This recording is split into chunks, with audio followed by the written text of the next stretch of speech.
Hello বন্ধুরা, আমি মিষ্টি। আজ আপনাদের সাথে রেস্টুরেন্ট স্টাইল কড়াই পনিরের রেসিপি শেয়ার করব। এখানে আমি চালমগজ, কাজু, আদা, রসুন, পেঁয়াজ, টমেটো নিয়েছি। এখানে কড়াই তেল গরম করতে দিয়ে দেব। কড়াই প্রায় আমার তেলটা গরম হয়ে গেছে, তাই এবার আমি কাটা রাখা পনিরগুলো দিয়ে দেব। পনিরগুলো আমার লাল লাল করে ভাজা হয়ে গেছে, এবার আমি নামিয়ে নেব। এখানে কাটা মশলাগুলোর মধ্যে একটু জিরে আর শুকনো লঙ্কা অ্যাড করে দেবো। এই যে আমার মিক্স হয়ে গেছে মশলা। এর মধ্যে একটু জিরে, গোটা গরম মশলা, তেজপাতার ফোড়ন দিয়ে তার মধ্যে বেটে রাখা মশলাগুলো অ্যাড করে দেব। তার মধ্যে একটু হলুদ, নুন আর গুঁড়ো লঙ্কা দিয়ে দেব।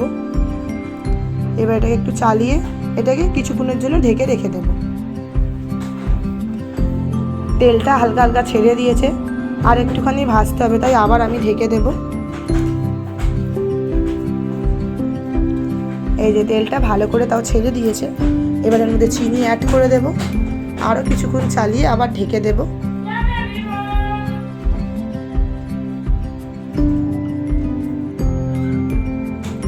মশলা ভাজা কমপ্লিট, তেলটা পুরো ভালো করে ছেড়ে দিয়েছে। এবার এর মধ্যে একটু জল অ্যাড করে দেব।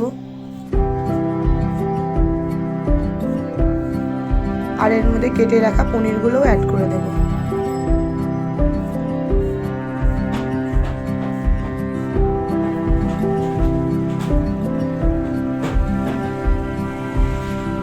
পনিরগুলো ফুটছে, কিন্তু যখন অবধি গ্রেভিগুলো ঠিক না হয় তখন অবধি পনিরটাকে ফুটতে দিতে হবে।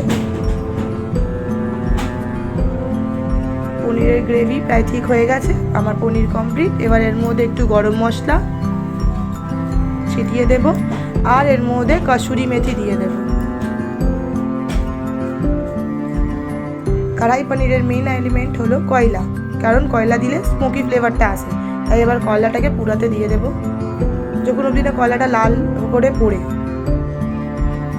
কয়লা লাল পুড়ে গেছে, এবার এর মধ্যে একটু ঘি দিয়ে ঢেকে রেখে দেব, তাহলে স্মোক ফ্লেভারটা পুরো স্প্রেড হয়ে যাবে। কড়াই পনির কমপ্লিট। আপনাদের পছন্দ আসলে please like, follow and subscribe করে